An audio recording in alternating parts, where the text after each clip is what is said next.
পানীয় জলের দাবিতে উত্তর ত্রিপুরা জেলার ধর্মনগরের যুবরাজনগর বিধানসভার রাজাপুর পঞ্চায়েতে পথ অবরোধ করেন স্থানীয় মহিলারা। অবরোধ চলাকালীন প্রাক্তন বিধায়িকা মলিনা দেবনাথের স্বামীর অভব্য আচরণ ঘিরে তীব্র প্রতিক্রিয়ার সৃষ্টি হয়েছে। জানা গিয়েছে, ধর্মনগর থানাধীন যুবরাজনগর বিধানসভা এলাকার রাধাপুর গ্রাম পঞ্চায়েতের 7 কিলোমিটার রাস্তা জাতীয় সড়কের আওতাধীন হওয়ার কারণে জমি অধিগ্রহণ করে রাস্তার কাজ চলছে।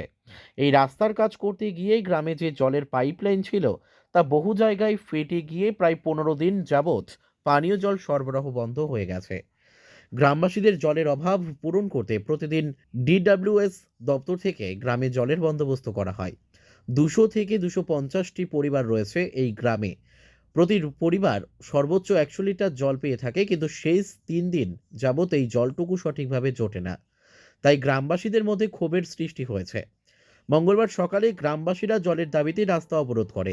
অবরোধের খবর পেয়ে ঘটনাস্থলে ছুটে গিয়ে মলিনা দেবনাথ, নান্টু গোস্বামী সকলেই গ্রামবাসীদের সাথে সমস্যা সমাধানের কথাবার্তা বলেন। হঠাৎ করে মলিনা দেবনাথের স্বামী পদ্মপুর উচ্চ মাধ্যমিক বিদ্যালয়ের শিক্ষক নিরঞ্জন দাস লাথি দিয়ে মহিলাদের কলসি ফেলে দেয়। এতে অবরোধকারীদের মধ্যে ক্ষোভ চূড়ান্ত আকার ধারণ করে।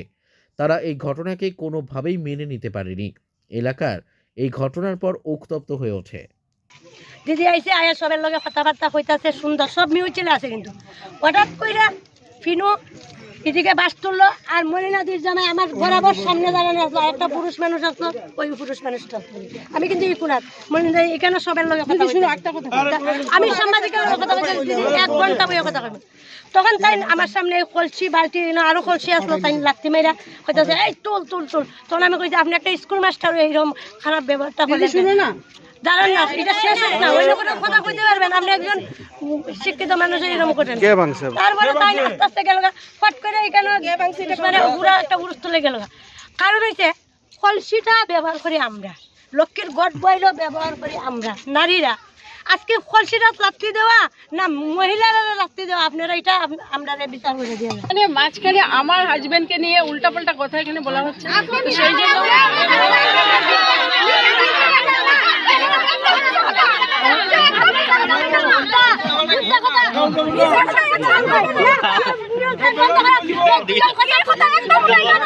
Bureau report, news daily Bharat.